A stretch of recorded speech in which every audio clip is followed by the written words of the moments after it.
ایک کسان تھا اور اس کا ایک لاچار گدھا تھا۔ اس نے کہا کہ گدھا ہمیں فائدہ تو کوئی نہیں دیتا، چنانچہ اس کو بیچ دیا جائے۔ گھر سے جب چلنے لگا بازار کی طرف، اس کے بیٹے نے ضد کی کہ بابا مجھے بھی ساتھ لے جائیں۔ اس نے اپنے بیٹے کو بھی ساتھ لیا اور چل پڑے۔ چلتے چلتے ایک ندی کے کنارے ان کا گزر ہوا جہاں پر کچھ عورتیں کپڑے دھو رہی تھیں۔ ان عورتوں نے ان کو دیکھ کر ان کا مذاق اڑایا، کہا دیکھو کیسا دور ہے کہ اتنے احمق لوگ بھی اس دنیا کے اندر پائے جاتے ہیں کہ سواری ان کے پاس ہے پھر بھی سوار نہیں ہو رہے۔ اب اس کسان نے کہا کہ بیٹا تم اس کے اوپر سوار ہو جاؤ اور ہم بازار کی طرف چلتے ہیں۔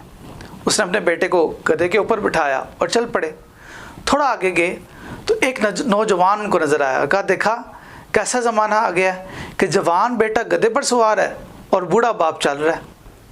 اب جب اس کے بیٹے نے یہ بات سنی تو اس نے کہا کہ بابا آپ گدھے کے اوپر آ جائیں اور میں زمین پر چلتا ہوں۔ اب وہ بوڑھا کسان اس کے اوپر بیٹھ گیا اور یہ سفر چلتا رہا۔ تھوڑا آگے پہنچے تو ایک بوڑھے شخص نے ان کو دیکھا اور کہا کہ دیکھو کیسا زمانہ آ گیا ہے کہ جوان بیٹا پیدل چل رہا ہے اور بوڑھا باپ جو ہے وہ گدھے کے اوپر سوار ہے، اس کو اپنے بیٹے کی جوانی کی فکر نہیں ہے۔ جب ان دونوں نے یہ بات سنی تو انہوں نے کہا چلو ہم دونوں ہی گدھے کے اوپر بیٹھ جاتے ہیں۔ دونوں گدھے کے اوپر بیٹھے اور سفر جاری رہا۔ تھوڑا آگے پہنچے تو آگے ایک درویش صفت شخص سے ان کا سامنا ہوا اور اس شخص نے کہا کہ دیکھو تمہارا گدھا کتنا کمزور ہے اور تم باپ بیٹا دونوں اس کے اوپر بیٹھے ہوئے ہو، تمہیں شرم نہیں آتی؟ اب یہ دونوں دوبارہ اتر گئے اور جس طرح گھر سے چلے تھے اسی طرح انہوں نے چلنا شروع کر دیا اور بالآخر بازار پہنچے اور چند کوڑیوں کے بھاؤ اس گدھے کی قیمت لگی اور یہ بیچ کر گھر واپس آئے۔ اس قصے سے ہمیں سیکھنے کو کیا ملا؟ کبھی بھی پلاننگ کے بغیر آپ کوئی کام نہ کریں۔ اگر وہ شروع میں گھر سے پلان کر کے کہ ہم بھی نہ تھکیں اور ہمارا گدھا بھی نہ تھکے تو یہ کسی کی باتوں کے اوپر توجہ نہ دیتے۔